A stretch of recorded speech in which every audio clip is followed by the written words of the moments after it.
Hi friends, welcome back to my channel. ನಾನು ಶೋಭಾ. ಎಲ್ಲರೂ ಹೇಗಿದ್ದೀರಾ? ಐ ಹೋಪ್ ಎಲ್ಲರೂ ಚೆನ್ನಾಗಿದ್ದೀರಾ ಅಂತ ಅಂದ್ಕೊಳ್ತಿದ್ದೀನಿ.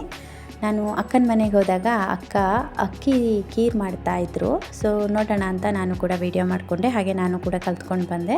ಅವರು ಒಂದು ಬೋಲಾಗಷ್ಟು ಅಕ್ಕಿನ ತೊಗೊಂಡಿದ್ದಾರೆ. ಅದನ್ನು ಸಣ್ಣ ಅಕ್ಕಿ ಚೆಂದ ಮಾಡಿ 3-4 ಸಲ ವಾಶ್ ಮಾಡಿಬಿಟ್ಟು ಅದು ಮುಳುಗುವಷ್ಟು ನೀರು ಹಾಕಿಬಿಟ್ಟು ಬೇಯಲಿಕ್ಕೆ ಇಡ್ತಾ ಇದ್ದಾರೆ. ಮೀಡಿಯಮ್ ಫ್ಲೇಮಲ್ಲಿಟ್ಟು ಒಂದು 20-25 ಮಿನಿಟ್ಸಲ್ಲಿ ಅದು ಬೆಂದ್ಕೊಂಡ್ಬಿಡುತ್ತೆ.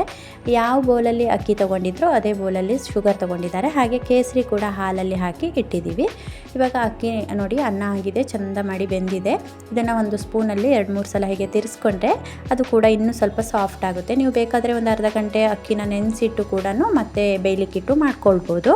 ಹಾಗೆಯೇ ಇದು ಹಾಲೇನಿದೆ ಅದು ಅಳತೆ ಏನಿಲ್ಲ, ನಮಗೆ ಎಷ್ಟು ತೆಳ್ಳಗೆ ಬೇಕು ಅಂತ ನೋಡ್ಕೊಂಡ್ಬಿಟ್ಟು ಅಷ್ಟು ಕಾಯಿಸಿರುವಂಥ ಹಾಲನ್ನು ಇದಕ್ಕೆ ಸೇರಿಸ್ಕೊಂಡ್ರೆ ಆಯಿತು.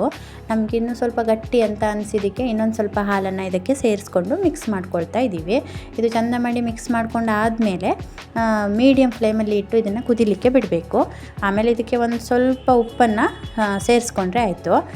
ನೋಡಿ, ನೀವೀಗ ಸಡನ್ನಾಗಿ ಮನೆಗೆ ಯಾರಾದರೂ ಗೆಸ್ಟ್ ಬಂದರೆ ಇದು ಮಾಡ್ಬೋದು. ತುಂಬಾ ಟೇಸ್ಟಿಯಾಗಿ ಕೂಡ ಇರುತ್ತೆ. ಹಾಗೆಯೇ ಬೇಗ ಆದಂತಹ ಒಂದು ಒಳ್ಳೆ ಸ್ವೀಟ್ ಆಯಿತಾ.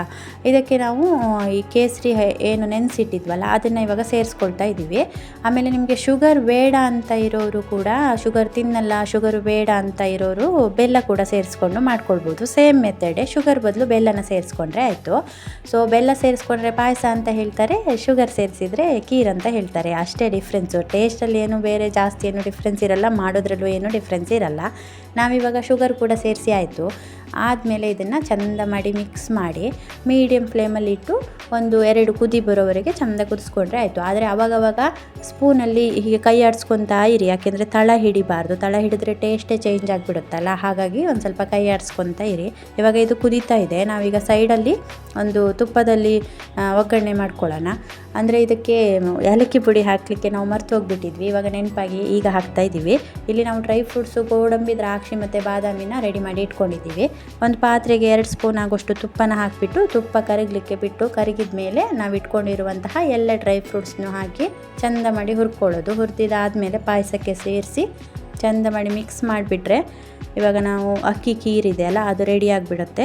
ಏನೋ ಗೋವಿಂದರಾಜ್ ರೈಸ್ ಅಂತಲೂ ಹೇಳಿದರು ನಮ್ಮ ಅಕ್ಕ, ಮತ್ತು ಅದಕ್ಕೆ ಸಣ್ಣ ಅಕ್ಕಿ ಅಂತ ಕೂಡ ಹೇಳ್ತಾರಂತೆ. ಸೊ 2 ಒಂದೇ. ಅದನ್ನು ನೀವು ಅರ್ಧ ಗಂಟೆ ನೆನೆಸಿಟ್ಟು ಕೂಡ ಮಾಡ್ಬೋದು, ಹಾಗೆ ಸಡನ್ನಾಗಿ ಕೂಡ ಮಾಡ್ಬೋದು. ಬಟ್ ತುಂಬಾ ಟೇಸ್ಟಿಯಾಗಿರುತ್ತೆ. ನನಗಂತೂ ಸಿಕ್ಕಾಪಟ್ಟೆ ಇಷ್ಟ ಆಯಿತು. ನೀವು ಕೂಡ ಒಂದು ಸಲ ಟ್ರೈ ಮಾಡಿ ನೋಡಿ ಹೇಗಿತ್ತು ಅಂತ ಕಮೆಂಟ್ ಬಾಕ್ಸಲ್ಲಿ ಕಮೆಂಟ್ ಮಾಡೋದನ್ನು ಮರಿಬೇಡಿ. Thank you for watching friends.